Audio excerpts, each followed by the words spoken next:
Hello, everybody, and welcome to the Sorting Hat Podcast, the show where everything and anything can and will be sorted. I, as always, am your host, Michael Barryte, joined by my co-host, the wonderful Brice. I said tandem bicycle. I wasn't expecting that as the reference. I was thinking you might have gone like Queen. Oh, But yeah. anyway, the main conceit of our show is that we are joined by a guest who is very knowledgeable or a huge fan on a certain subject. Today, we are joined by Vernon Shaw. Howdy, thanks for having me. He is, if those of you who are unfamiliar, he is the co-creator of the recently produced game Dream Daddy, a daddy dating simulator. He is the co-creator of Hot Pepper Gaming on YouTube. He's the co-founder of Scare to Care, a charity live stream event that raises money for Camp Kesem. And he is also the creative director for Game Grumps. Creative producer. Creative producer. Very sorry. Huge difference. I'm always going to mess Oh, we're already one getting of these stuff in our appositive. mentions calling you out, Michael. I'm so sorry. We're going to have to fire you from the pod. I would like to be a creative director one day. Like, I'd like to work up to that. If you'd like, I can take it back and I can we're redo good. your credits. We're great. Okay, but we're very pleased to have you on the show. Thank you so much for having me, man. Because we're discussing bicycles. Yeah. Which are you're a big bike rider. Yeah, I want to paint a mental picture in the audience's head right now. I actually literally showed up to this in like bike punk jean shorts. Bike punk? And Yeah. I'm just hanging out in my socksless Vans. Yeah, he does So- have like a pretty like nice pair of jorts going on. Thank you. So yeah, I'm ready. Is that if that's what you were wondering? Yeah. We're going to be sorting various bike types and subsets within that types into the various it's about houses to of get Hogwarts. real esoteric in here. I care a lot about bikes, man. I want you to know. I know I do this like YouTube stuff as like a day gig, but on the weekends, man, we're cruising. Dude, so are you part of like the bicycle culture? And like, so it's super big in a lot of cities, and especially here, I've seen like all the time, like people like just doing cruises together around town. Yeah, I was more so when I was a little bit younger. I learned to fix my bike at the bike kitchen. It used to be at the LA Community College. It was like a bicycle co-op, so I learned to do it there. I volunteered there for a little bit. I used to go on a lot of like night rides. I did the All City Toy Ride every year, which is like a big bike ride where you like bring toys to donate. And I once in my life did the Wolfpack Hustle ride that used to ride out every Monday from Tang's Donuts. It's like the fastest ride in LA. I barely held on. Yeah, no, they haul ass. Yeah. And for a while, one of my favorite things to do every year was the marathon crash race, which every day before the LA Marathon, they closed down the LA city streets, 26.2 miles of it, for the marathon at 3 a.m. And at 4 a.m., all the cyclists in Los Angeles, they group together and they race it. It used to be a race. It's like a fun ride now, but like when it was a race, it was wild. And that was your heyday. Yeah, that was easily one of my favorite things to ever do. Just like, I don't know, to be like jamming through like empty LA streets, like seeing the sun come up is like a memory I'll never forget. That's fantastic. Fabulous. And like, so how old were you like when you first started riding a bike, and or how old were you when you first started becoming like an enthusiast? Is hobbyist like the right word? Yeah. So, like most people, I think I learned to ride a bike at an early age with training wheels and all that stuff. And like bikes had always been a part of my life for more or less. I did a car stint when I turned 16. That was fun. But when I went off to college, I kind of just decided that I wanted to ride bikes more. And I remember somewhere in sophomore year of college, I had seen this abandoned road bike, this like old Nishiki steel frame, just like in shambles next to my dorm, and it had been there for years. Like dust was growing on it, and it had just always been chained up there. So one night I just I don't know if this is legal. I broke I cut the chain and then fixed the bike. Oh hell yeah. No, So I'm pro like redistributing the wealth of bicycles from people who aren't going to use them. I would say you freed a bike. You unfettered it. Let's not dwell too much on this until this like Cops comes are back and listening like to this. yeah, They're this already comes on back the tail for on Vernon me. Shaw. So you before we even started the pod, you mentioned that there are two types of bike that you predominantly are riding. Yeah, I ride road bikes and I ride fixed gear. So road bikes is for is my workout and distance thing. So so I'll ride that up a large hill for a workout, or I'll ride it for a great distance. And then the fixed gear is a different sort of riding. It's where how do I easily explain this? The wheel is always spinning. So like you're always pedaling. So if you slow down your pedaling, that slows down your wheel. Gotcha. So it's just sort of like a different way to bicycle, and I find it to be very fun. Oh, by the way, before we get too into it, because we just always ask this, do you know what house, like Harry Potter house, that you would be sorted into? Like if you take that quiz thing. Yeah, Hogwarts. You're in the Hogwarts house. No, whoa, sorry, Hufflepuff. Sorry, it's been a long day. I'm Hufflepuff. Hell wow. yeah, dude. Yeah. Yeah, So Of course, another Hufflepuff would say, "I'm in Hogwarts." No, here's the thing. Wizard Because school. it was a very long thing for me, because someone explained this to me, and it stuck with me for the longest time. The houses of Hogwarts directly correlate to the Ninja Turtles. Oh, I like this. Yeah, so like Leonardo Courageous, he's the leader, of course. He's Gryffindor.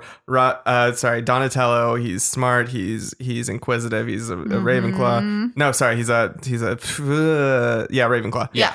I got that right. Raphael, sexy bad boy, Slytherin. Yep. And Michelangelo is a fucking Hufflepuff. Yeah, Michelangelo likes to party. Dude, he loves pizza. He loves eating. Yeah. He loves his family. He's one of the most loyal of the Ninja Turtles. This fucking tracks. I'm down. Yeah. Yeah, So, so like I don't know, like, so I've had like my ups and downs with Hufflepuffs. It got a little weird when Deadpool said he was one, and I kind of just didn't want to be a Hufflepuff anymore.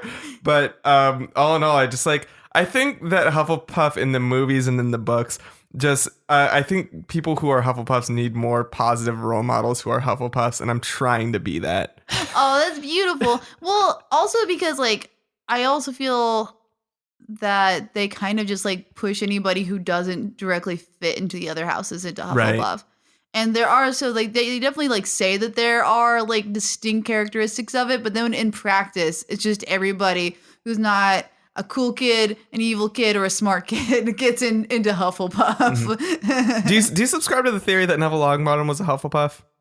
Oh, Neville Longbottom? I thought he was. I think I got corrected on it before, because I was like, that's the dude I am, including the part about getting hot as I got older. Okay, I'm sorry, Neville Longbottom actor. Like you weren't like very unattractive. You're very hot now. Just was not expecting it. I don't think anybody, when watching the movies, was like, that kid's gonna become like everybody's favorite. Yeah, because like a bunch of pedophiles were already fetishizing Emma Watson the moment she appeared on screen. But like nobody was like being weird about Neville Longbottom. Then all of a sudden, like what? Like I saw a movie trailer and I was like, "Who's that hot guy? Who? What? Who?" Yeah. No. He had like a hard turn in between, I think, like book 5 and 6, And good for him. Yeah. Good for him. But back to bikes. Yes. Okay. So we've mentioned two like overarching umbrellas so far, or like bike types. Yeah. Road bike and fixed gear. What are some of the other ones, Oh yeah, Vernon? so if somebody like, what's the average bike that people ride? Is there an average bike that people ride that aren't like, if they're not necessarily. bicyclists? I think like era by era, like there's like you'll see like the predominant mass market bikes. So like I think when I was in high school, like everybody just had mountain bikes. Like mountain bikes were just the thing that you rode around, like whether or not you were on a mountain. These days, like you're seeing like fixed gear and single speeds be the predominant thing that people ride around cities, right? Like, it's more like, I suppose, more to like the aesthetic of like what a single speed or fixed gear looks like. I think like, and you're seeing sort of like mass market production, like you saw of mountain bikes in the 80s and 90s and road bikes in the 70s. Oh, gotcha. Okay, so are there more beyond the 4 that we've listed? We've listed road bike, fixed gear, mountain bike, single speeds. You got cruisers, you got townies. Let's see. You got, if you want to like mess with wheels, you got unicycles. We're gonna be messing with unicycles. But like, let's be real, unicycles are probably Hufflepuffs. Yeah. All right. We'll talk. We'll get there. Yeah. Yeah, we'll get there. All I right. would make the argument that unicycles might be Slytherins. Ooh, I'm excited. All right. Well, we've teased that out, but let's start with the two that you're like are your bread and butter. Okay. So road bikes. Break it down a little bit more on road bikes. Okay, so well, how do you want to break it down? Because you can break it down by style, by make, by model, by frame material. Yeah, basically, if you were like, if you had like elevator pitch what this kind of bike was to somebody, like Okay. what would be the main talking points you would cover? Okay, so I recently just built my dream bike. That was like the coolest thing I've gotten to do. I had it handmade by this really cool company in Santa Barbara called Sinner Frameworks. I chose the material, a frame I wanted. Let them know the frame size. I didn't get custom geometry for the bike, but it was like I'm a pretty normal sized guy, so I don't mind that so much. And then I chose the group set for the wow, sorry, I'm trying not to get too like navel gazing here. Yeah. So like, don't worry, I'll walk you back. Yeah, in terms of gears, like I got to choose what type of gears I'd like for it, or the first thing you do when you think about a bike is think about like what sort of frame you want. There's a bunch of different types of frames. There's steel frames, there's aluminum frames, there's carbon frames. I normally ride aluminum frames because aluminum frames tend to give good performance and be relatively cheap. So my first really good road bike, or my first good road bike that I didn't pay $250 on Craigslist for, was made out of 6061 aluminum. 6061 aluminum is nice. It's stiff. You feel a lot of the road. Like there isn't a lot of like shock dampening.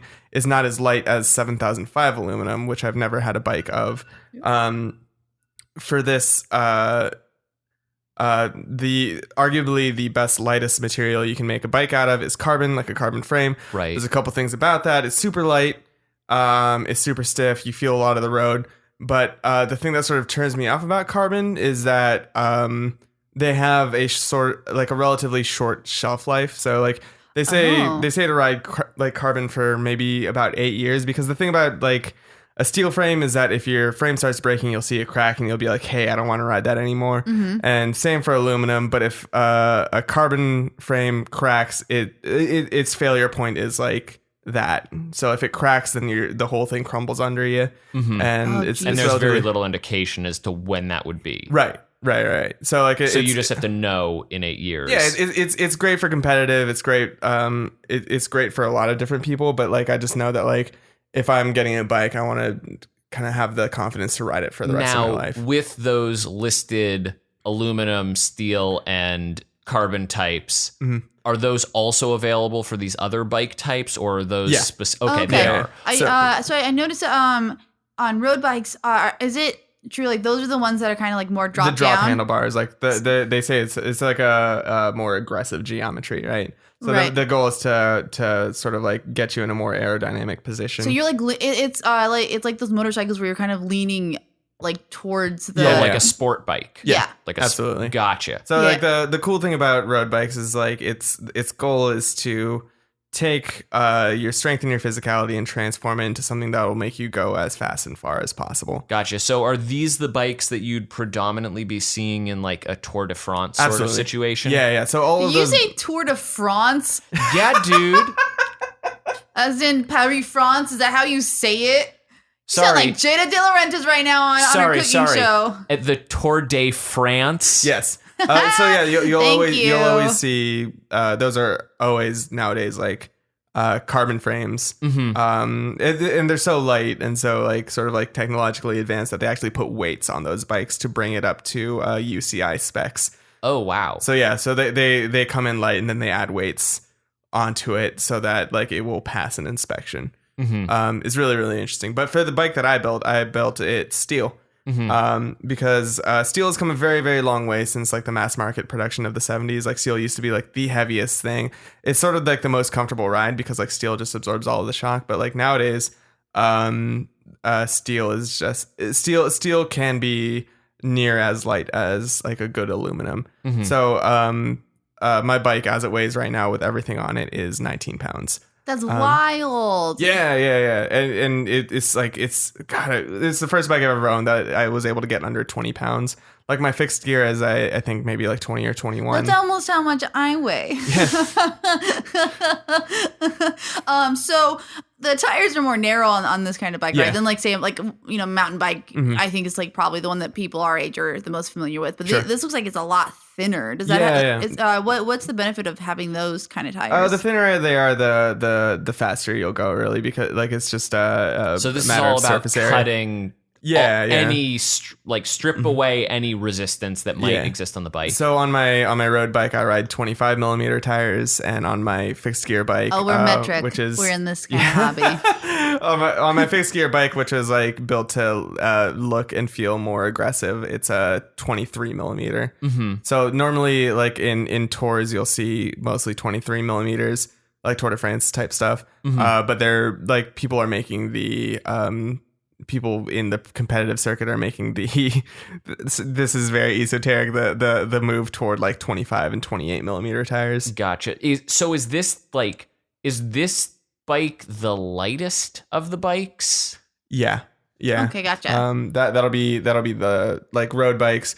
I mean, if you can make the argument for fixed gear bikes, because fixed gear bikes are basically geometry wise, they're meant to look and feel like road bikes, but they only have one gear.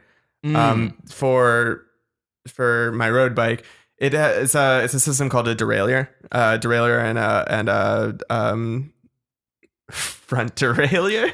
Derailleur. That sounds like my job here. Yeah. There's a rear derailleur and a front derailleur, and that's just a mechanized system of gears that allows you to switch from big cogs to small cogs. On my dream bike that I have Shimano Ultegra 6800s, and Shimano's was the company that first pioneered the it's called STI, Shimano Total Integration. It's how you see people riding road bikes, and then when they want to switch gears, all they do is like flick their brakes in a direction. That's what an STI is. Well, there's different STIs, but this Shimano Total Integration. Some of them you need antibiotics for. Right. This form of STI is a cable system that changes gears for you. If you go into more expensive stuff, you can get lighter components on that derailleur system, or if you go even further, you can turn it into an electronic system. So it isn't a system of cables and like pulling metal cables. And several of these bikes do have a gear change system, not necessarily like that, but like fixed gear doesn't. No, but mountain bikes do. Yep, and cruisers would. Yeah, and townies. So those will have shifters. Normally, so like instead of like flicking a brake, you'll pull a dial, or in the case of townies or different types of single speeds, like they have these interesting things called rear axle, like interior rear axle gear shifters. So you'll have like a 3-speed single speed looking thing where all of the gear changing takes place inside of the rear axle of the rear tire. Gosh. Wow, I've never like laid out all of my bike knowledge like at once in front of someone. Is like giving me life. Well, it's funny because like we at some point, I believe during Scare to Care, somebody it was when we were playing The Witness. Yes. Yeah, at the Orbit Play. Yes, and somebody was rattling your chains about bikes, and you started ranting. Bike chains. Yeah, I just want to. I will say it was mostly for the gag, but that was the most I ever see, because I have so many people in my life that I can talk to about video games or about movies or about TV. There's like 3 people. No, there's 2 people in my life that I can talk to about bikes, and it's us. Yeah, welcome. Happy to be here. And we just introduced you and said unload. So so if we're gonna start sorting this road bike, what are your general thoughts, guys? I mean, it seems like it's got a sporty nature, which based on also like our familiarity now, having done an episode on motorcycles, which if you fellow listeners haven't listened to our motorcycles episode with Jackie Whistler, you should listen to that. Real fun. So it has a sport bike component to it in that it's cutting down on the wind dynamics. Right. Some people would describe it as the Quidditch of the ground. Oh, that helps us clear things up a little bit. Yeah, because it really is like the most visible in terms of like enthusiast, like spectator sports. Because you said that's the one that you're going to see like in races more often. It's more aggressive. So it definitely counts out Hufflepuff in my opinion. Yeah. Right. And probably also, I mean, there's an argument that can be made because of all the sort of science and stripping away for the aerodynamics that this could be a Ravenclaw of a bike. True. But then and also there is a touch of ego attached with that sort of thing, which is a Ravenclaw-like trait. But do we then feel that Gryffindor or Slytherin might be the larger claims to this bike? Now, I don't know. I don't want to get too much into the politics of bicycle racing, but I do know that if this one is the one attached to the sport, do we want to at all tiptoe into like the whole like, performance enhancing drug aspect associated with that sport? I know that's like that's kind of a stretch, but I do know it's like something that like is kind of a thing, but I would say it's super thing. But I would say that it reflects on the person taking ownership of the bike rather than the bike itself. Yeah. Very true. So it's an interesting, I mean, I think it might almost be more of a Gryffindor or a Ravenclaw than a Slytherin because we'll get into fixed gear bikes and you're going to be like, oh, yo, that's Slytherin. Oh, okay. So then it just comes down to, do we think it's a Ravenclaw or a Gryffindor? I feel like it's probably a Gryffindor just for like, not like a negative connotation, but the aggressiveness of it. Because it is very much like you're leaning forward, you're going for speed. There's a bravery to it, right? You think that Ravenclaw, there might be a Ravenclaw bike that is sort of more sciencey based, but perhaps this one charges forward to more. I think so. And like they're like, like you said, that the bravery thing is like really big. Cause like you're kind of like repositioning your body and your equilibrium in a way that like you wouldn't typically. Gotcha. I feel okay with that. Okay with that. What are we thinking on fixed gears? So like whereas like you get like the Tour de France or like the Giro d'Italia or the Paris-Roubaix, like those big marquee bike races. Gosh, fixed gear is so punk rock, man. Like so like on fixed gears, like they were popularized when the story goes, not that I'm a historian on it, but the story goes that like fixed gear bicycles became a thing when track cyclists so track cyclists, they're those big velodromes, like the big sort of banked raceways where people ride bikes, and then they're sort of like horizontal, like parallel to the ground. So when they were looking for work, they would become bicycle messengers, and they would just take their track bike and then they would ride around New York City like being messengers. So that's sort of like built this sort of punk rock culture into the idea of a fixed gear bicycle being hard to ride, being sort of difficult, like being extremely simple, right? Like if one thing breaks on a fixed gear, like your whole bike is broken, like you know exactly what's broken because your bike just doesn't work. Right. So that built into this like sort of punk rock culture of people riding fixed gears, right? And then you saw these cultures pop up in places like New York and Boston and even Los Angeles and like all these major metropolitan areas of people getting together late at night and mashing on their fixed gears. Is this a situation with fixed gears where like that's just the stripped down bike, sort of like they've taken away a lot of the sort of nuance of, I guess, gear shifts and whatnot? Yeah, in a sense. So like what a lot of people would do in New York is that they would convert their road bikes into fixed gear bikes. I see. Yeah, and like it got crazy back in the day of like normally your back wheel spins when you stop pedaling, right? And they make nowadays they make fixed gear cogs where you have a lock ring on it so it doesn't keep spinning. But back in the day, like if you were doing a fixed gear conversion on a road bike, you would just like pour epoxy into the axle and then just hope that the epoxy wouldn't break. But yeah, so like now fixed gear bikes have this like connotation of like sort of punk rock city riding. And like one of my favorite things to do is like on a weekend, just like go out and bicycle and just like weave through traffic and do track stands and just sort of like just like bike my tiny little punk heart out in my jean shorts while I listen to punk rock on my cell phone. Like that's on my like messenger bag that's right next to my ear.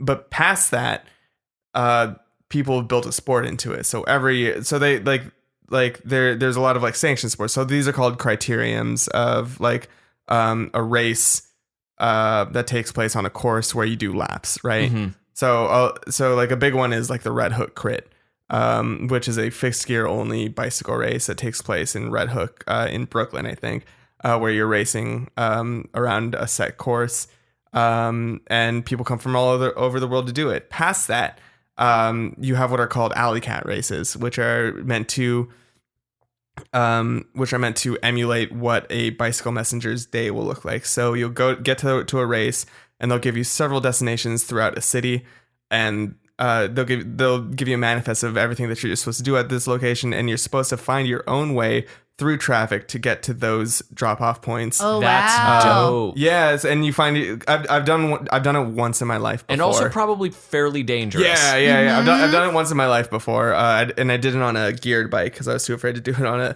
I didn't own a fixed gear then, and I would have been too afraid to do it. I'm still too afraid to do it on a fixed gear bike now.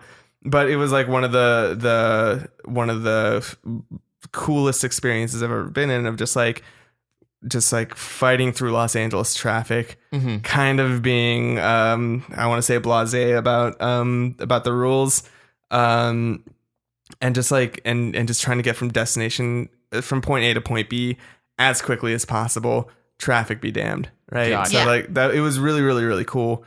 And I don't know, like it's whereas like you have the Tour de France, which is very sanctioned. Like this one started off by like having them like they all had us take off one of our shoes, Hell and yeah. they threw it in a pile, and they mixed the pile up, and then they brought us across the road, and they were like, and go. And so you had to find your shoe, get on your bike, and get going. That's amazing. Yeah, it was So like, wonderfully chaotic. I start. kind of wish I did it more, but it's like it's I don't know, man. I'm older now. I just imagine. So now, whenever I see somebody wilding out on their bike, like going somewhere, I'm just gonna assume that they're Totally. taking place. Yeah. Alley They're one cat of those. racing. So I have to ask. So for these fixies, I imagine like they're probably harder to control when you're like in like slippery conditions or stuff like that. So like, I just imagine like it must be really hard to like control your bike, especially when you're trying to go fast on it. Yeah, I ride a state bicycle, Black Label. Mm-hmm. It's 6061 aluminum. It has a carbon fork, so the fork is what shoots down from your stem into your front wheel. Mm-hmm. So it's like geometry wise, it's very aggressive. It has skinny tires. Not as which skinny as our road bikes. skinnier though. than actually. They're skinnier. Yeah. So apparently road this one bikes is are like 25. this one's like even like more lightweight in some cases, right? Yeah. So like if it was made out of a higher quality material, it would definitely be lighter than my road bike. Oh wow. But because I suppose that might make sense considering this is the evolution in some or like But it's stripping down, a right? divergent path evolution from road bikes. Yeah, so like it's built to be very aggressive. Like the back wheel is closer to the seat tube, right? Does that like, allow for sharper turns or yeah, it places the center of gravity a little further forward. So and then also, sorry, more questions. Please do. Since this is also coming from road bikes, these are also lean forward roading absolutely. situations. Okay. And I have road bike style drop handlebars on it as well. I used to Gotcha. have what were called like pursuit bars, which is like if you think of a traditional like drop bars, how they curve. Imagine like flipping that over and then slicing a bit of it off, so it was just like bullhorns. But yeah, so like traditionally, people who ride fixed gear didn't ride it with brakes on, because when you rode on a track, like on a velodrome, you just don't have brakes on that because you don't need brakes. But like nowadays, I don't think it's a bad idea to have a brake on your fixed gear. So I ride with a front brake personally. So when I get tired of like whip skidding to slow down, or like putting retention to slow down, That was what I was going to ask. I was like, so the only way that you can stop is just a hard turn or like dropping your leg if you don't have a brake on there, obviously. Well, so the only way to stop would be if you're pedaling forward to move forward.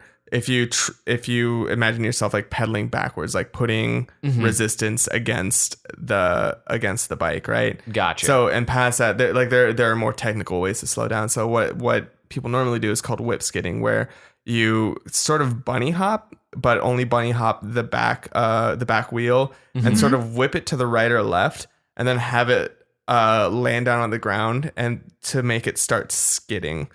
So like, and then you have it land on the ground and you put retention against the bike, and then you'll slide a bit. Gotcha. So it's sort of like drifting. Mm-hmm. Since you're not, because did you say that you're not able to coast on this bicycle? No. I imagine then like you would have to like build like a pretty solid pedaling like rhythm or cadence. They like, a lot of people recommend riding fixed gear to become better at riding road bikes. Oh really? So yeah, because like it gets you into a rhythm of always pedaling. And so when you're riding a road bike, you ride it with special pedals and special shoes generally. The shoes have either a plastic or a metal clip that when you press it into the pedals, it works in a spring-loaded mechanism. And they lock you in. Yeah, that locks you in, right? So that way you can push down for power, and then on your upstroke, you can pull up for more power. So like, just imagine like you're sort of like raking the ground. And that's not the case for road bikes then? Or? No, that is the case for road bikes. It's the case for both road bikes and fixed gear? Yeah, generally. Gotcha. Generally, so it's called upstroke? In a sense. So it's... Nice. so those are called like, it's weird, but they're called clipless pedals, because in the 1970s, like the standard was that you would wear toe clips, which is something... they're cages that you put your feet into. Like you would wear normal shoes, you would put your feet into it, and then you would strap it down. And I used to have cages for my road bike, but thing about that is if you crash, like you bring your entire road bike with you. Right. Oh God. Yeah. But if you're wearing clipless, like if you crash, like you your legs might be a little free. Yeah, your legs will generally free up. So like the what I use are called SPD pedals. So they're a smaller metal clip as opposed to like look pedals or what are some other ones, like look deltas are the ones that are like these big plastic guys that more like people on tours use, like for like Tour de France, like that's the standard. I use SPD pedals because they generally come recessed into the shoe. So that you can, like, being the little bike punk that you are, you can just pop off of the bike and then walk around without worrying about damaging the metal cleat. I see. Getcha. So did you say that where you think this one lands for sorting? Oh, this one's so like, if Slytherin is punk rock, it's Slytherin. Oh, for sure. Yeah. Yeah, I think also just going off of them sort of reimagining and like re-engineering what already sort of existed is like a very sort of Slytherin move as far as like and also like reclaiming ownership of absolutely something else is very, it's a Slytherin crafty, clever thing. Now we're moving on to mountain bikes. One I admittedly know less about, but really, really cool history actually. It's because when mountain bikes came around, like road bikes were really losing their market share. People just really weren't excited about it. And then these like Gary Fisher and all these other guys, like they're just like, let's just take shit down mountains. So like they built bikes specifically for riding down gravel and mountain paths and dirt paths. And that was like fun. And that birthed an entire American industry of road bikes, of like, whereas like, you know, like the big players in road bikes were, you know, like Italy and France and I can get into it longer about like the move to Taiwan. But mountain bikes is like that was like this American thing, you know? so I admittedly don't know a lot about it, but like you got so many different types of mountain bikes. You got your hardtail and your softtail, and what does that mean? I don't actually know. Well, like hardtail is if the seat tube connects to the crank, right? So like there's a connection there. So like you're technically, I guess it's easier to imagine for like a softtail. Like there's no seat tube, so like you're technically bouncing up and down on like the frame bending. Oh, I see. Yeah. So then in the case of mountain bikes, and okay, this is wild again, because like you were saying, I'll let you finish your thought. Yeah, mountain bikes are so much more recent than I thought they were. Like they said that the first like commercial like available one was like in 1979. Yeah, and it's so amazing that like that took over America. Right, like everybody was riding mountain bikes, whether they were on a mountain or not. And like I remember, like when we were growing up, you just wanted a mountain bike. And you didn't know definitely why. that was the bike I had. You go to Walmart, you get a Trek. Yeah. You go home, you eat shit on a ramp. Oh, totally, yeah, yeah. And thinking back, like kids these days, they must be having that same feeling, but like with fixed gears and single speeds. Mm-hmm. And with mountain bikes, at least thinking back to the bike I had, and I don't know if this is like a large umbrella claim to mountain bikes, but are mountain bikes going to be having brakes on both front and back tires? Yeah, absolutely. And in the case of road and fixed gear, that was not necessarily for the case. Road is front and back. Road is front and back. Okay. And then like you can get like deeper into brakes for because like mountain bikes pioneered the idea of disc brakes. Right. What does that mean? So like it's akin to what you would have on a motorcycle. So instead of having a clamp on the rim of the bike, there's a metal disc next to the axle that has a clamping mechanism on it. So like exactly like how a motorcycle would be. Gotcha. Recently, people have been trying to bring disc brakes to the Tour de France. So instead of like they're called what was it? Just rim brakes. So like the traditional rim brakes, which, you know, like they'll like if it's a wet condition, they won't work as well, or they like it. There's a big chance for blowouts on it if like the rim gets too hot. Disc brakes are meant to like sort of solve that. So like you can sort of stop on a dime with disc brakes. Like, but like the criticisms of that is like, then the disc gets hot and it could burn like a competitor's legs or pop a competitor's tire, which is really interesting.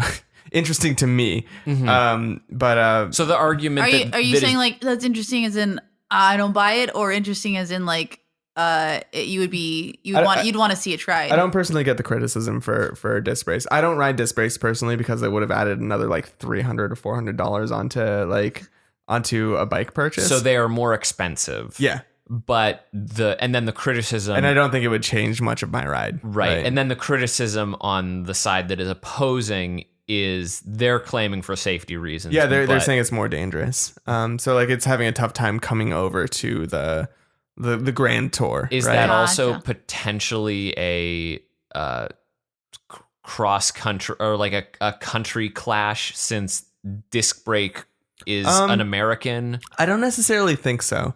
And again, I don't know a lot about disc brakes, but it never struck me as like this is a keenly American thing. Gotcha. Okay. Especially since they're so predominant in motorcycles already.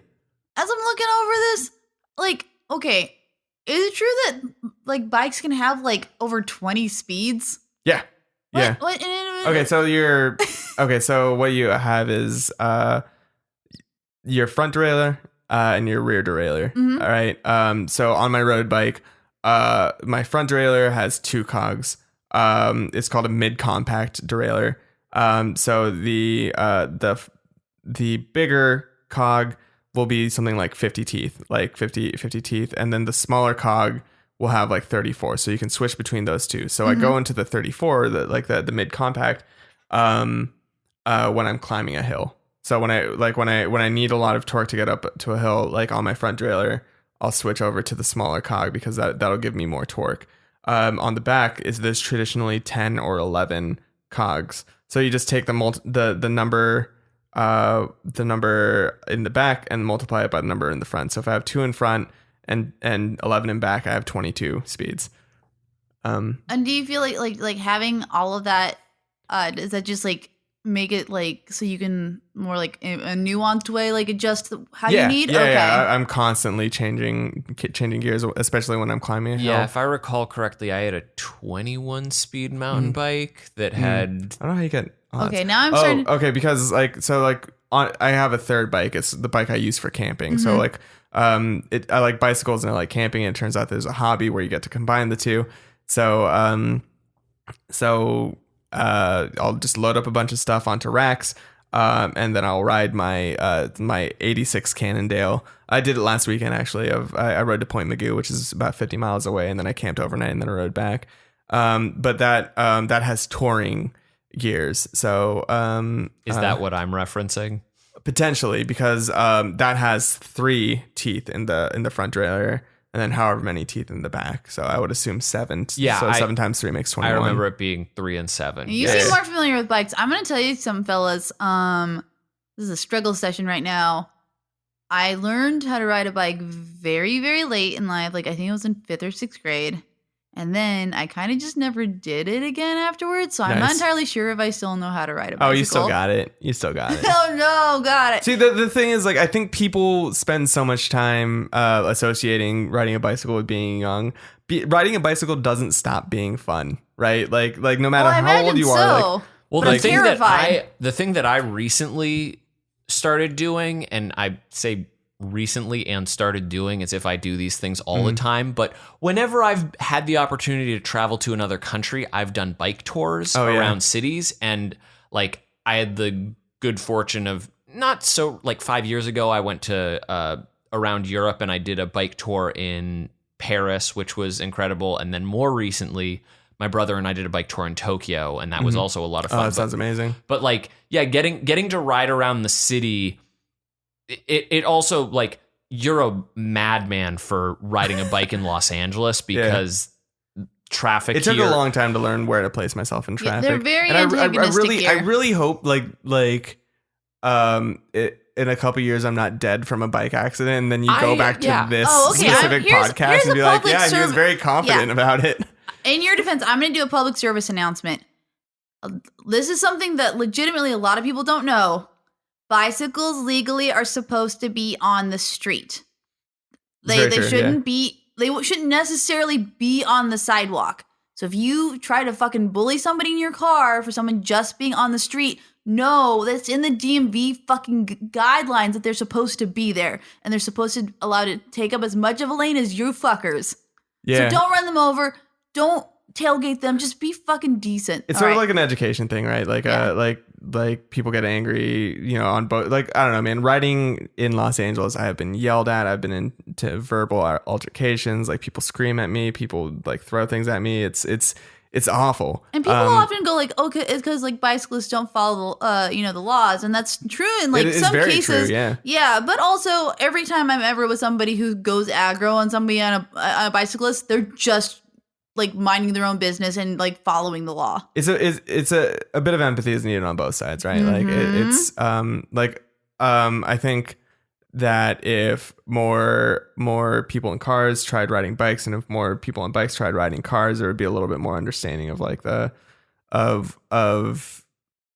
like the idea that a road is an ecosystem. It isn't for just one type of thing. It's us coexisting together. Exactly, like the sticker says. And whenever you guys do go upon traveling across the world, I would encourage you to take those those bike tours, because it's such a great way to get to see more of the city, because that like we were able to cover several miles of Paris and in Tokyo independently, like in no time, and just riding about. Yeah, that's really the cool thing about bikes is like when you're driving through or past something, like there's a sort of that disconnectivity between you and the thing, because then you have to park and then you have to get out and then you have to do that. But and when you're walking, like you just don't cover as much ground. But when you're on a bike, you get to see and feel so much of the city. And I think I feel so much more in tune with Los Angeles and like the side streets of Los Angeles and like the hills of Los Angeles, specifically because I've bicycled through them.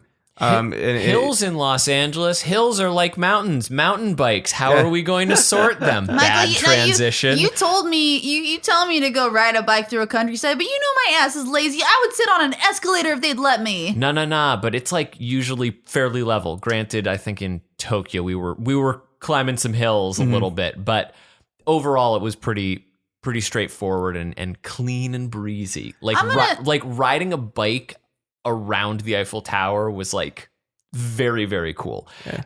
Anyway, I'm gonna sit on the grass and look at the Eiffel Tower. It ain't moving. So my mountain bikes. Would you say like maybe Gryffindor? No, man. I'm gonna make a thing for mountain bikes and Hufflepuffs because like they're just like crazy dudes who want to like ride down a mountain. That is a leisure activity. I bicycle to get to places, right? I bicycle to work. I bicycle to like get burritos and stuff. Those people, they will take bikes on cars, drive it up a mountain, and then take the bike off of the car and ride that bike down the mountain. Well, Hufflepuffs are also super nature bound. So that makes sense. That makes sense. In that argument, like I see mountain bikes as either a Gryffindor or a Hufflepuff. Gryffindor just for like the brash, like we're going down a mountain, like it's the river rapids of ground. But and maybe that would be the case if mountain bikes were still considered like the original like the ones that like predate like the official way it was like cruisers they were trying to like take them down, right? That's what I was reading on the Wikipedia page. That like they modified like cruisers and stuff. Oh, yeah. That's terrifying to think about because I do know a little bit more about cruisers. You've seen cruiser bikes. Those things are like 30 pounds. All right, we'll talk about it. Let's talk about cruiser bikes then. Oh man, like we're like going down the list of things I know less and less about. All I know is that cruiser bikes, you went to college and everybody had cruiser bikes. And they were all heavy and they all got really rusty by the end of senior year. And cruiser bikes, like mountain bikes, the handles are like more straight across. Or like just sort of like angled upwards so that you're just in a really, really relaxed position. Is that the kind that like, that you're going to see like in a Spielberg film if a kid's like riding like the classic like what kids are riding? No, necessarily. Those are was it banana seats? Like kind of. I have no idea what to even classify those bikes as. I guess they're called cruisers, but like when I say cruiser, I think of like a beach cruiser, right? Like, I had that was maybe this like accounts to why like I had so little success in my bicycle career because they gave me my family gave me a Schwinn beach cruiser and it weighed more than I did. I think I couldn't lift it, so I was like, this sucks. It's really hard to ride it. But if there's one thing I know about Reed, it's. Just you and comically large things seem to be like a recurring, like I feel like you're constantly just like your history is I got something that was way larger than me and it has impacted That's not hard to do. Okay, listener, you probably hear my voice and think that I'm a behemoth of a man, but I'm not. I'm 5'3". So I do know it can be kind of a struggle for smaller people, maybe even women, to find bike frames that fit them. Right. And that's a real problem. And I'm just saying patriarchy is at work. So with cruisers, based on cruisers are a leisure, like it's a leisure activity thing. You don't want to be on like any like you want to be on a flat terrain for that. Yeah, stuff, you don't right? want to be climbing a hill on like a 30-pound cruiser. And is that a situation where they also have the customizability that you've sort of discussed with like carbon fiber as like, or is that just like I would doubt it. No. Like, well, I mean, like I'm sure you can get really nice cruisers. And then like if you're sort of like combining the idea of a cruiser with like the idea of a townie, like just a bike meant to get around town. Like there's some really, really cool things out there. But if you're looking to cruise, you're not looking to like shave grams off of your weight. I assumed that it was probably not going to be dealing in carbon fiber, considering that's like the lighter carbon fiber options. Cruiser would be hilarious though. I just strive to put things together that don't belong together. Sure. Absolutely. So there's the part of me that, based off of the fact that the mountain bike is sort of a branching path off of the cruiser a little bit as far as design goes, and then also based off the relaxation factor that you previously stated that might also make this a Hufflepuff. but of like I could see that. Yeah, like they're two different types of Hufflepuff. They hang out in different friend groups. They eat at different tables. Right. But like at the end of the day, the bike is similar in its mood of like, let's just like have some fun, guys. It is definitely like more prevalent at the beaches. You know, they call them beach cruisers all the time. So it feels like very much like something you would rent for your vacation. Yeah. It's like casual. We know Hufflepuffs likes to relax. Mm-hmm. Is that are the bikes that are in these like rental bike situations, are those cruisers? For the most part, yeah. Okay. Yeah. I mean, like they're cruisers. They're also what are called hybrid bikes, which are meant to like sort of like match the comfortability of a cruiser with like this like a little bit more speed and aggressiveness of a road bike. Mm-hmm. So like if you see people like with skinnier tires but like mountain bike style frames, but it doesn't look like a mountain bike, that's generally a hybrid. That's meant to be more like not like bent over necessarily of an aggressive posture, but like to ride sitting up. And a hybrid to me sounds like a Ravenclaw. Yeah, I'll give you that. Yeah. All right, great. Yeah, there you go. I mean, you just mentioned it. It wasn't one that we initially discussed. It just combined thing. It combines things. It sounds like a very comfortable compromise that was like engineered on a bunch of different levels to be like, this is going to be good for people. They're not going to be like, oh, I don't know about that. I will say that like whenever people get bikes, whenever they invest in a bike and they're like, hey, like what should I get?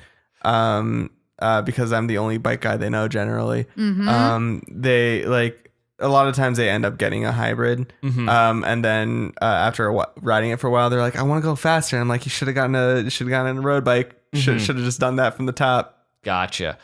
Do you think so? Let's jump back to single speeds if that's all right. Sure. What is a single speed? Single speed is a fixed gear, but when you stop pedaling, you still move forward. Oh, so okay. It's sort of meant to match the design aesthetic of a fixed gear bike, but to be more rideable and accessible. I see. So like I don't know, they get sort of mass produced nowadays because there's such a great demand for them. But like companies like PureFix and Soleil and even State bicycles, like frequently these bikes will be sold with what's called a flip flop hub, where if you take off the wheel and install it in one way, that's the fixed gear, and if you take it off and install it the other way, that's your single speed. Yeah. So like two different cogs on either sides of the axle. Either sides of the rim. Is this the kind that you would probably have kids learning to ride on, or like what kind of bike do you usually recommend? Oh man, if you want to teach someone how to ride a bike, like the accepted method now is they're called push bikes. So like for little kids, like they're just bikes without pedals. So you just hand them the push bike and you push them down a hill, and then they'll learn how to balance on it. And eventually, as they get older, like you just say like, hey, here's one with pedals now. Oh, gotcha. Okay. Yeah. So like how you learned with training wheels isn't necessarily the best way to learn. That's amazing. So the best method is basically like the push them into the pool method. Kind of. Well, because like you'll see a kid riding a push bike and they'll just be like scooting along. But because their like feet are able to touch the ground, they're able to learn how to balance. Then it's just a matter of like putting pedals into the equation. Gotcha. Once they've learned how to balance. Okay, so push bike. Oh gosh. I mean that. It's very nurturing. I'd say it's a Hufflepuff. Sure. Hufflepuffs with bikes. Yeah. Hufflepuff's taking a lot right now. But here's the thing. Like, would you say that Hufflepuffs are the most depressed house? No. Really? I think that might be Ravenclaw. Yeah, because smart people know what to be sad about. Yeah. Well, okay, because I don't know, like I think like a lot of people talk about bicycling as like it is a sport for depressed types. Yeah. Wow. So like because this is a stereotype I did not know. No, neither did I. Yeah. So like a lot of... Is this you opening up and getting vulnerable with us right now? Because you're going to save literally space. Yeah, we're you here. Us and our listeners. We're here. I'm a sad dude. No, it's really, really interesting in the fact that like and the more you talk about it, the more it makes sense, right? Because like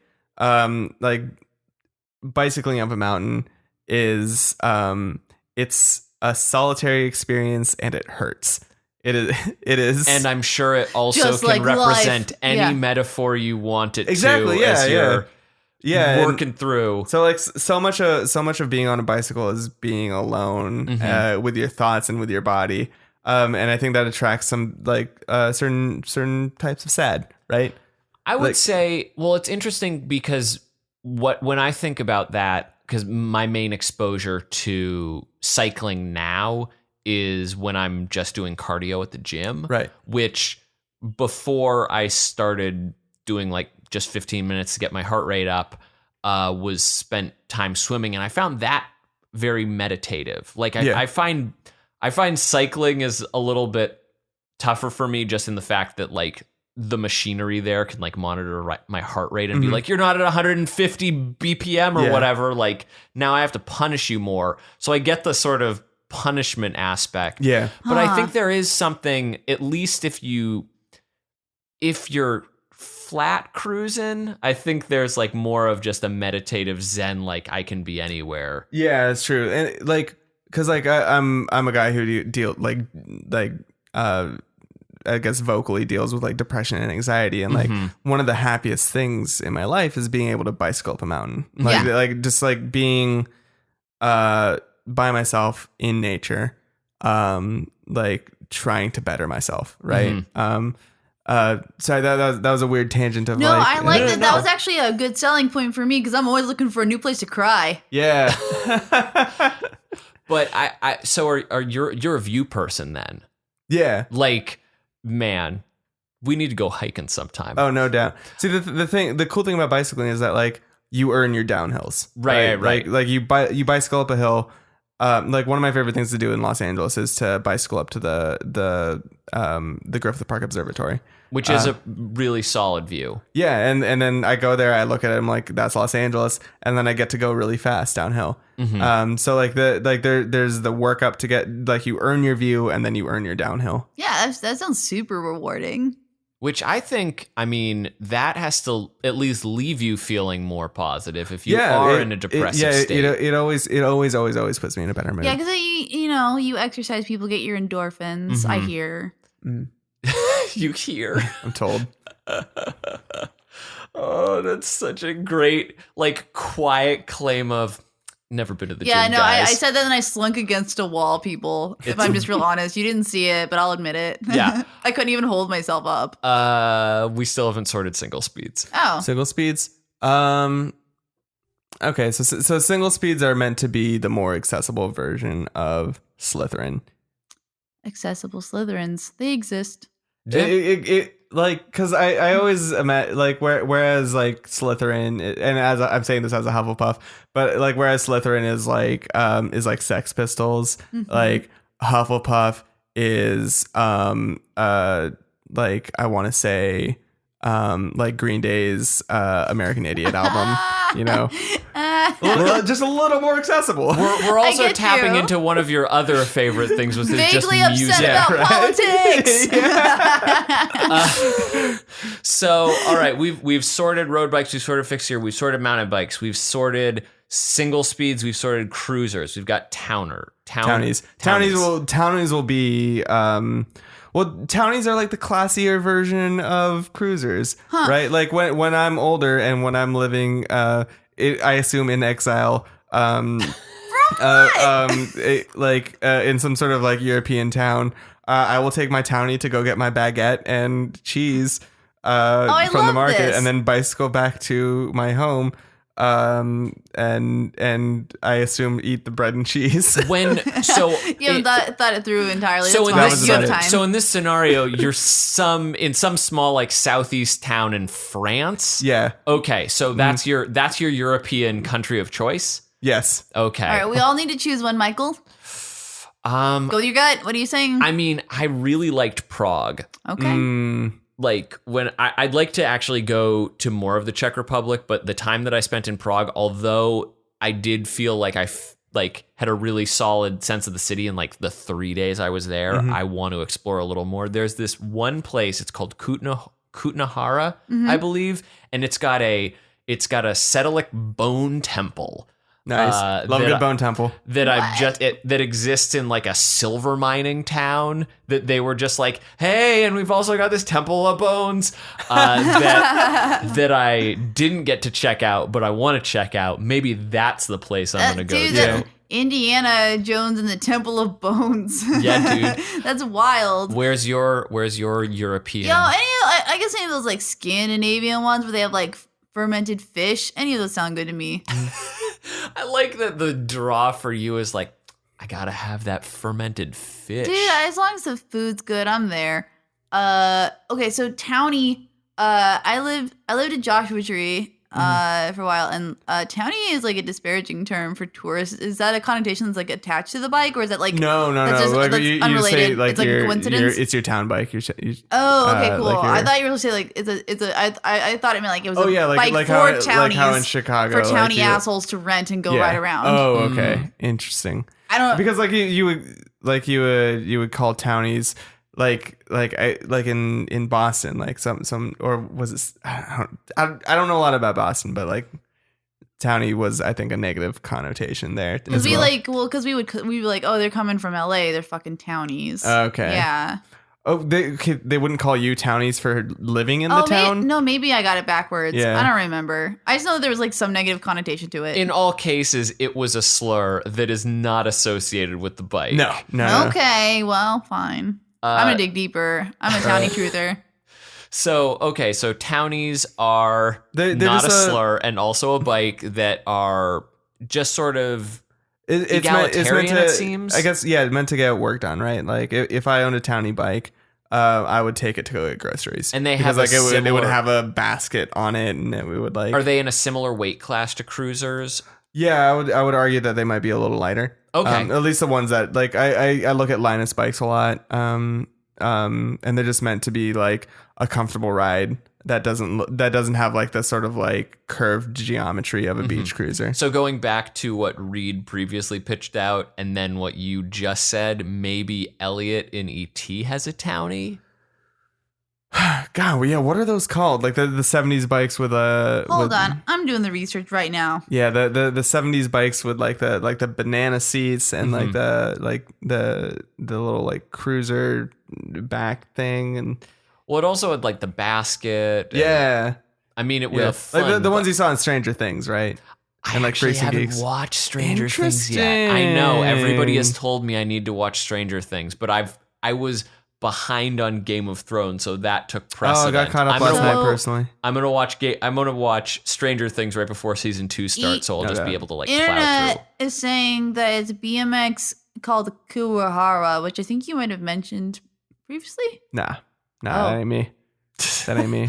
Why would you? Must have been one of my other bicycle enthusiast friends.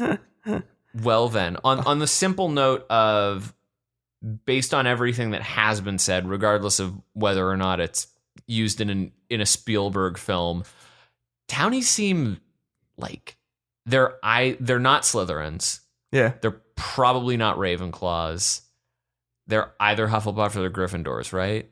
Townies. And because you said, and like the connotation that you gave, that it's like good for errands and you're gonna use it for your exile, it feels like a more peaceful, chill, definitely more peaceful. Like, which makes me think maybe Hufflepuff. We've had a lot of Hufflepuff bikes, but maybe bikes are inherently Hufflepuff. And now we've got unicycles, which is the last on the list based off of things previously stated. I think you need to be a brave person to ride a unicycle in I see. In the face of two-wheeled people trying to tell you not to. So you're thinking then this is a Gryffindor. I'd make the argument. Yeah, why not? All right. I don't know a lot about Gryffindors, but I don't know a lot about unicycles, but I think because like you learn to ride a bicycle before you learn to ride a unicycle, you got to like want to relearn something. Mm-hmm. I think that's a fair argument. I think that's valid. It's like the very construct of it might make you laugh at it, but the person who in fact rides it has to be bold, a little bit ballsy. Right. Which is inherently going to drive like a Gryffindor into that direction, perhaps. I do have a distinction from this article that says although it seems like it's like a lot harder of a learning curve, it says that, however, a proficient unicyclist is usually more stable than a similarly proficient rider on a bicycle, as the wheel is not constrained by the linear axis of a frame. That is true. That is, and the thing is, like, I've made the conscious decision to stop going as memes for Halloween. Good for you. Thank you. But last year I was Dat Boy. Oh, the little shit. on the unicycle. Yeah. And it was, I think it was funnier back then. Oh, for although sure. also not funny. But as sure part of the not. costume, I literally purchased a unicycle that is currently sitting in my apartment right now. I don't know what to do with it. I tried to learn to ride it for, I want to say 15 minutes, gave up, and then just carried around for show. Fun fact, during high school, I did learn how to ride a unicycle for Barnum when we did it for a musical. Nice. Yeah. Oh, wow. So I owned. Could you was, go backwards? Yes, actually. Wow. Not terribly far, but like I could do it for like I could go forward like the length of the stage or a little more than what the stage was, which was Right. I don't know, like 20, 30 feet or something like that. And I could go backwards like 5 to 8 Could you turn? feet. No, not turning backwards, not at all. But could you turn forwards? forwards, like, not great. But So I you were needed mostly making like crosses on the stage? we needed to do like an arc. That was like Yeah. the extent of what the performance needed to be, just for like one section. And it wasn't all. It was like 80% success rate. Right. Did you fall off on stage? I don't think I ever fell off on stage. No, I think all the performances I actually managed it. I think in a dress rehearsal I like fucked up, but Nice. so it goes. Tight. But yeah, okay. We have sorted all of the various bike types that at least were listed. Vernon, thank you so much. Thank you so much for having me. Thank you for letting me just like loosely spout knowledge about bikes. I don't get to do that nearly as much as I want Are to. you kidding me? And I think it's good, because like we got an obesity epidemic in America, and it would be good if like maybe even one person's like, hell yeah, I'm gonna get a bike from this. Maybe it'll be me, probably not. My favorite messages I get are when people tell me that like me posting a bunch about bicycles inspired them to go ride bikes. No, because the best way to like make people get motivated is like, be like, hey, you lazy butthole, look at me having so much fun. Yeah. If people do want to talk to you more about bikes, where might they be able to contact you or find you on the Twitter or other internet-y places? I'm on Twitter at Vernon Shaw. Man, that's so straightforward because it is your name, Vernon Shaw. Yeah, I snagged that early, and also there wasn't a lot of competition. If you want to be following more of Reed Brice, you can find them at That Dang Dingus. And if you want to follow Michael Barryte, recently verified on Twitter, you can find him at Belated Media. Congratulations. Slide into That's the DMs and congratulate him on his check mark. Oh, thank you very much. If you'd like to be providing us with a rating or review, you can do that on both Apple Podcast and Google Play or any other place that you might listen to this. We would love to get reviews because those bump us up in the ratings. Mm-hmm. Thank you all so much for joining in the sorting on this episode of the Sorting Hat Podcast. All right. Bye, fellas. Bye, we did it. Yay.